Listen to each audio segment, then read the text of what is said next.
विश्वकर्मा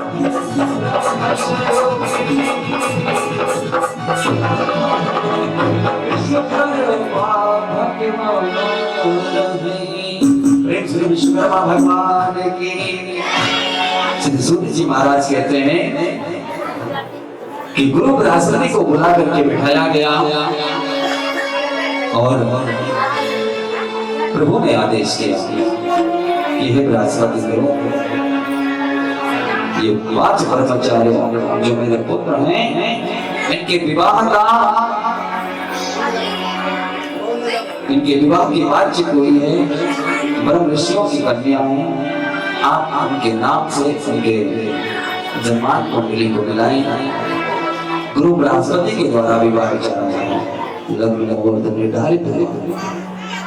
अब थोड़ा सा बताऊं आपको, विवाह जब हम लोग अपने बच्चों का विवाह करते हैं तो केवल देखना नहीं होता है। आप हमेशा ध्यान रखें, किसी अच्छे विद्वान के पास में जिसको ज्योतिष का ज्ञान है, विवाह जिसको कुंडली जन्म कुंडली मिलाने का, वर्ग कुंडली मिलान करने का तरीका होता है।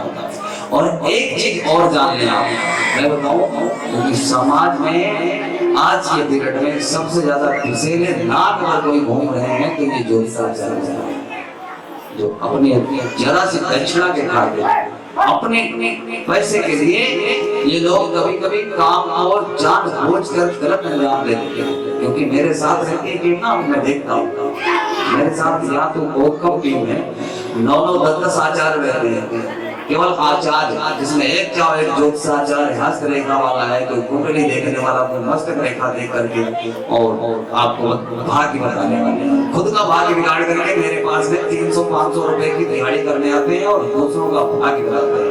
अब आप समझ जाए। और जब काम को करना चालू करते हैं ना तो वैसा उल्टा सीधा बताना चालू करते हैं। उनसे बचे रहिए आप। शादी में क्या क्या देखा जाता है? सबसे पहले वर वधू का नाम, क्या नाम है? नाम अक्षर का मिला। उसके बाद में उनकी राशि कौन सी, वर वधू की राशि कौन सी, राशि फिर उनकी राशि के स्वामी भी देखे जाते हैं कि उनकी राशि के स्वामी कौन है, कन्या का राशि का स्वामी कौन है और जो वर है इसके राशि का स्वामी कौन है। क्या उनकी शत्रुता तो नहीं आपस में? अगर उनकी शत्रुता है तो विवाह नहीं चलेगा। लेकिन योनि का विचार होता है, वर की योनि कौन से है और कन्या की योनि अगर विपरीत है शादी नहीं आपकी चलेगी। गणों का विचार होता है, गण देखे जाते हैं कि गण इनके कौन से। अगर गण भी 3 गण होते, देवगण, राक्षसगण और मनुष्य। अगर राक्षस से चल जाएगा, देव है चल जाएगा, देवता राक्षस से चल जाएगा, थोड़ा बहुत अनबन रहेगी पूरी जिंदगी, खटपट थोड़ा बहुत चलता रहेगा, वो खींच खाच के काम चल जाएगा। देवता अच्छा, मनुष्य और देवता चल जाएगा, अच्छा चलेगा। परंतु मनुष्य और राक्षस का मिलान अगर कोई ज्योतिषी आचार्य आपके यहाँ करके चला गया तो आपको निमित प्रमाण में दे सकता हूँ कि राक्षस गण जो होता है वो मनुष्य गण, वो आप जानते हो कि राक्षस मनुष्य में पैर के जना होता है कि मनुष्य राक्षस का भोजन होता है। तो राक्षस गण वाला तो जीवित रहेगा, लेकिन मनुष्य गण वाला जीवित नहीं रहता। इसलिए कहते शादी के बाद में कुछ अंतराल में लड़के का एक्सीडेंट हो गया या वो हमारी बहू खत्म हो गई, उसने आग लगा लिया, ये कर लिया, वो कर लिया, ऐसी समस्याएं 95% मेरे सामने ऐसी समस्याएं आई हैं। अभी पिछले साल ये निगाहन के पास का केस मेरे पास में आया था। लड़के की शादी होने के 5 दिन बाद एक्सीडेंट हुआ। अब बताओ, बारात के 5वें दिन एक्सीडेंट हो गया और विवाह के 5वें दिन एक्सीडेंट होने का कारण, जब मेरे पास उनकी जन्मान कुंडली मैंने पूछा किस नाम से विवाह बना है, वो नाम बेचारा गया, उसमें शादी बन गई। मैंने कहा इसमें जरूर लेके नहीं गई। मुझे पता किया कि इनके प्रचलित नाम कौन से, तो दूसरे निकले। जब उन नामों को मैंने देखा तो बारात के लोग ही थे। मैंने बताया कि ऐसे कुछ उसके भाग्य अच्छे थे बच्चे जो जीवित है, लेकिन पूरा साल 1 साल से भी ज्यादा हो गया है, अभी शायद अपने पैरों पर खड़ा नहीं है। ये उसका भाग्य अच्छा है। लड़की की कुछ किस्मत अच्छी थी, बेहतरी का जीवन नहीं चला था, ये कंडीशन बन जाती है। पहले नंबर एक आप लोग ये ध्यान रखिए मेरे साथ, जो आपके बच्चों के नाम, जो बच्चों के नाम चल रहे हैं विवाह करने के लिए, अगर आप जा रहे हैं विवाह, जो नाम घर पे पुकारा जा रहा 365 दिन में 360 दिन पुकारा जाता हो नाम, उस नाम से अगर विवाह अच्छा बन रहा, सारे उसमें मिलान अच्छा है, तब तो आप विवाह करें। अगर उसके अतिरिक्त आपकी जन्म कुंडली जिसमें नाम है वो नाम कभी पुकारा नहीं गया है, उससे आप कभी विवाह न करें। दूसरा नाम किसी ने, नाना ने, नानी ने या दादा ने, दादी ने कभी चिंटू मिंटू मिंटू जो कुछ कह दिया हो, उन नामों से लोग कहते हैं छोटे छोटे कहते थे उससे कर दो, ये नानी ने ये कहा था, दादा ने ये कहा था, दादी ने ये कहा था, इस नाम से कर दो। दहेज के लालच में, नाना प्रकार के लालच में पड़ जाते हैं और हम अपने बच्चों का भविष्य बिगाड़ लेते हैं। ये भी जानकारी आप नोट कर लें। कभी भी ऐसे लालच में पड़ करके बनुआ नाम भगवा नाम धर करके बच्चों का विवाह ना मिलान करके, कुंडली ऐसी मिलान करके आप कभी विवाह ना करें।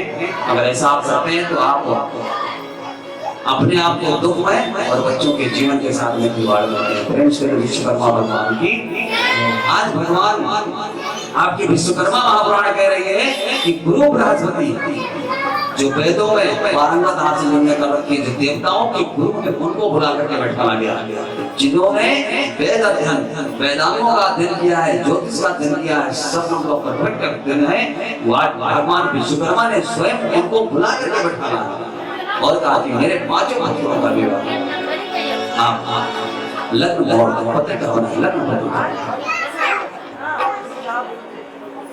गुरु बृहस्पति आज्ञा पालन के पांचों ऋषि के स्वर्ग में और वहां जाकर, क्योंकि यहाँ पर पुत्र के वहां लग्न पत्रिका नहीं बनती, लग्न पत्रिका तो वहां से बनती है कन्या के वहां से। तो गुरु बृहस्पति और वासुदेव पांचों ऋषि के वहां गए, उनके आश्रमों में जाकर के और मुहूर्त, एक दिन का पांचों का मुहूर्त निकाल करके, मुहूर्त निकालने के बाद में लग्न पत्रिका बनाई और आकर के भगवान विश्वकर्मा को उन्होंने बताया कि हमने लग्न पत्रिका तैयार कर दिया है, ये मुहूर्त निकला है। दोनों बच्चों अपनी अपनी तैयारी में, विवाह की अपनी अपनी तैयारी में लगे। मनोमय रोष्टा शिल्पी देवी पांचों की तैयारी हुई, जो मुहूर्त जो समय निर्धारित किया गया उसमें बारात सजने लगी। सभी देवता, अप्सरा, गंधर्व, किन्नर, नाग, यक्ष जितने थे सभी को आमंत्रण दिया गया, जगत सृष्टि को, क्योंकि भगवान ब्रह्मा के पुत्र, भगवान विश्वकर्मा के ब्रह्म ऋषि हैं, पुत्र हैं, उनको उनके विवाह हैं, तो उन्होंने सभी को निमंत्रण दिया। तो जब निमंत्रण पहुंचा, दोनों के बराबर निमंत्रण पहुंचे, तो सभी ने सलाह किया कि ऐसा करो, आधे लोग जनाते की तरफ से जाओ, आधे लोग जाओ बराती की तरफ से। तो कुछ लोग ऋषियों के द्वार पर पहुंचे और कुछ लोग भगवान विश्वकर्मा के नीलाचल पर्वत पर पहुंचे। सूत जी महाराज कहते बड़ी धूमधाम से वहां से बारात को प्रस्थान करके भगवान विश्वकर्मा की आज्ञा अनुसार बारात लेकर के पहुंचे। जब भगवान के प्रथम पुत्र मनु थे, मनु का विवाह जो अंगिरा ऋषि की पुत्री के साथ में हुआ। अंगिरा ऋषि के आश्रम में मनु की बारात पहुंची और जो मैं थे, मैं की बारात 12 साल के आश्रम में पहुंची। दुष्टा की कोशिश के आश्रम में पहुंची और शिल्पी भृगु ऋषि के आश्रम में पहुंचे अपनी बारात लेकर के। देवयज्ञ जैमिन ऋषि के यहाँ अपनी बारात लेकर के पहुंचे। वेद मंत्रों का उच्चारण करते हुए ब्रह्म विवाह रीति रिवाज से भगवान ने संपन्न कराया। मनु की पत्नी कांचा, मय की पत्नी सुलोचना, कृष्णा की पत्नी का नाम जयंती और शिल्पी की पत्नी का नाम कारुणा तथा देवयज्ञ की पत्नी का नाम चंद्रिका था। पाणिग्रहण संस्कार हुआ। तत्पश्चात अपनी अपनी पत्नियों को लेकर के वो पांचों ब्रह्म ऋषि गृहस्थ आश्रम के लिए भगवान विश्वकर्मा के आदेश के उन्होंने बारात की थी।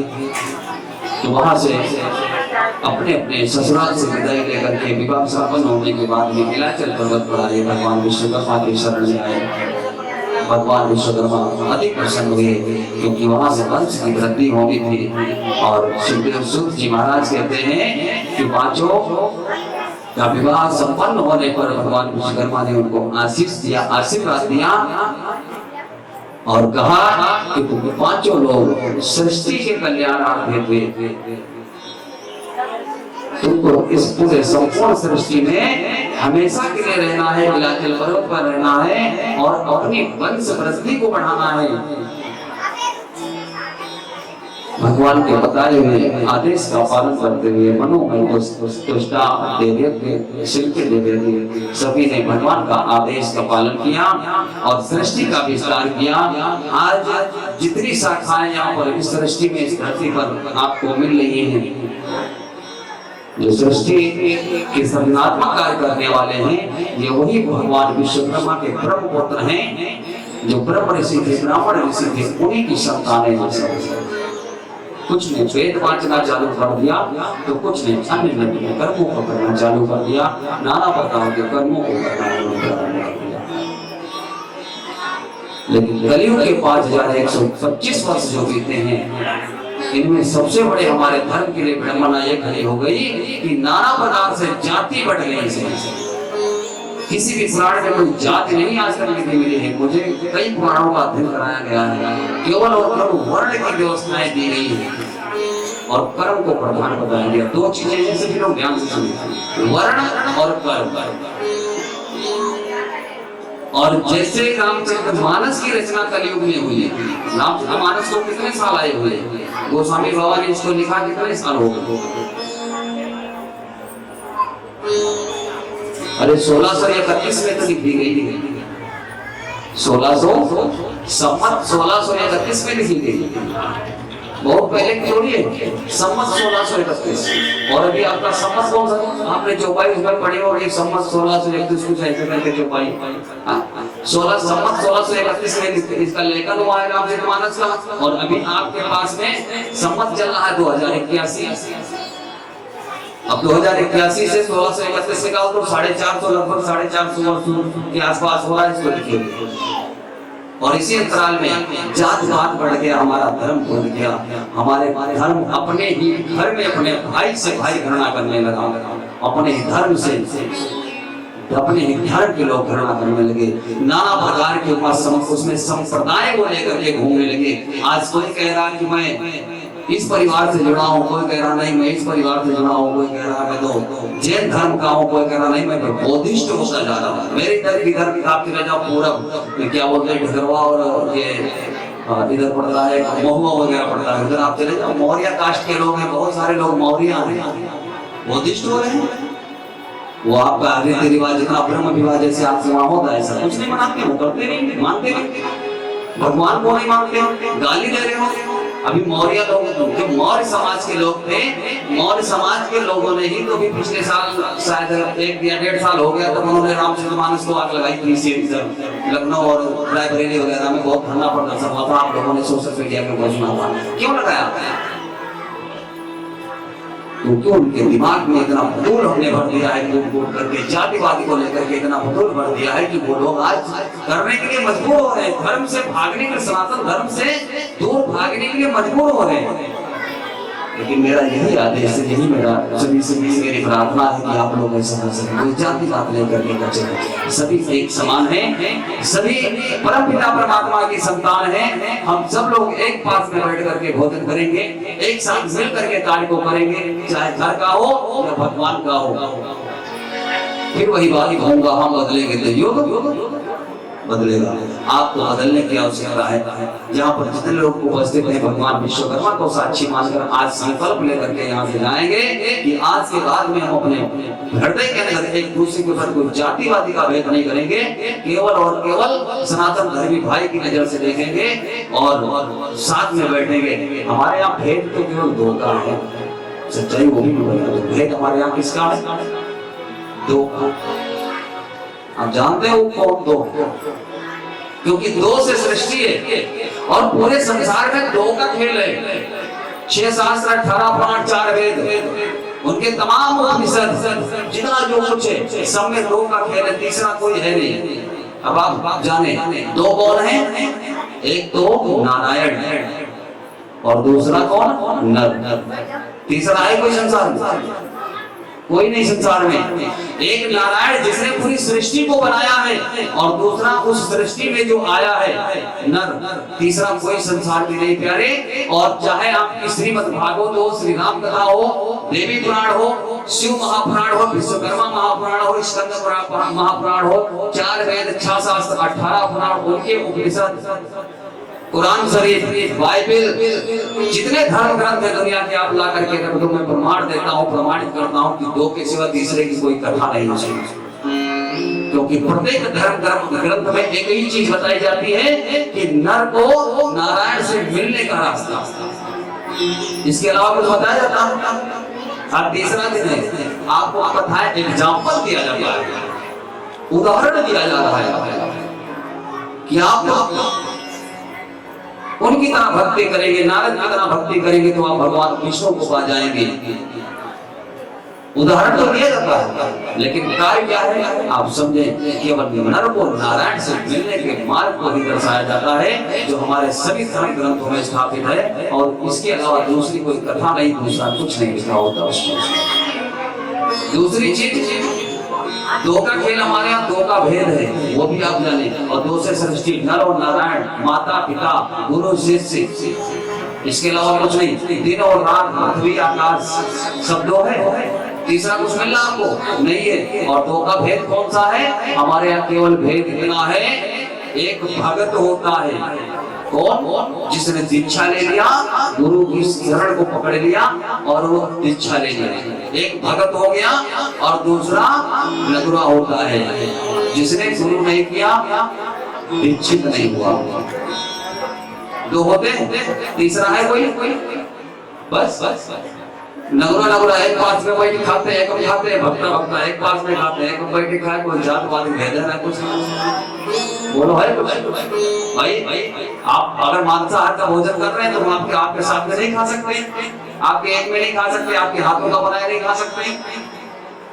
और आपने परमात्मा के हाथ को पकड़ लिया, आपने अपना हाथ परमात्मा को पकड़ा दिया, हमने अपना हाथ परमात्मा को पकड़ाया। तो हमारे और आपके भेद क्या है? बोलो कोई भेद है? जब हम नहीं कुछ, हम सात्विक भोजन करते हैं, आप सात्विक भोजन करते हैं, अनर्गल आप कुछ नहीं खाते, हम भी नहीं खाते हैं। तो हम आप एक जाति के, वो एक जाति के, दो में जाति और कोई जाति नहीं, केवल दो जाति है, एक भगत है, दूसरा नगुरा। बस ऐसी बातें आपको समझाने के लिए कोई नहीं आएगा, मुझे ही बताएगा कैसे पैसा है, ये आप समझो। बस भेद आपको इतना करना है, आपको अगर आप दीक्षित हैं, आप श्री वैष्णव हैं, जब किसी भी पंथ से आप जुड़े हैं, आपने दीक्षा ले रखी है, तो आप कोशिश करें कि आप जिसके हाथों से भोजन करें वो सही शुद्ध व्यक्ति होना चाहिए।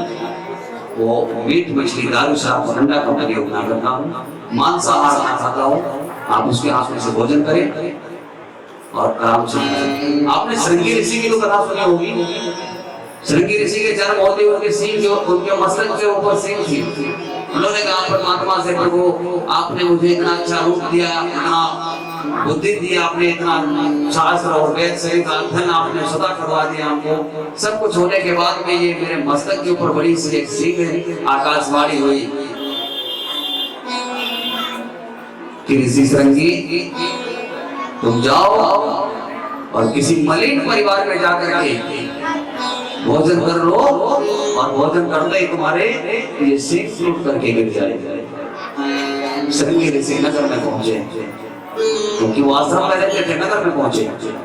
और नगर में पहुंच करके जैसे गांव के बाहर पहुंचे तो एक बच्चे से पूछा कि ये बताओ तुम्हारे यहाँ मलिन परिवार कौन सा है, नीच परिवार कौन सा है? तो लोगों ने कहा कि अगर गांव में छोटे बाल्मीकों का घर बना है। अभी आप पूरी सोच को देखें कि हम कहाँ तक समझते हैं। कहा कि वाल्मीकि परिवार वहां रहता है। श्रृंगी ऋषि ने सोचा चलो अच्छा चलते हैं। गए वहां द्वारे पर देखा कि चारों तरफ फूल बूटे लगे हैं, ध्वजा हनुमान जी का स्थापित है, आंगन में तुलसी का पौधा लगा है, अंदर भगवान विष्णु की प्रतिमा रखी है, लड्डू गोपाल का पूजन हो रहा है। घर में जो बनता है प्रथम थाल गौ माता को निकलती है, भगवान का गोविंद का भोग लगता है, उसके बाद में उनका परिवार उसको सेवन करता है।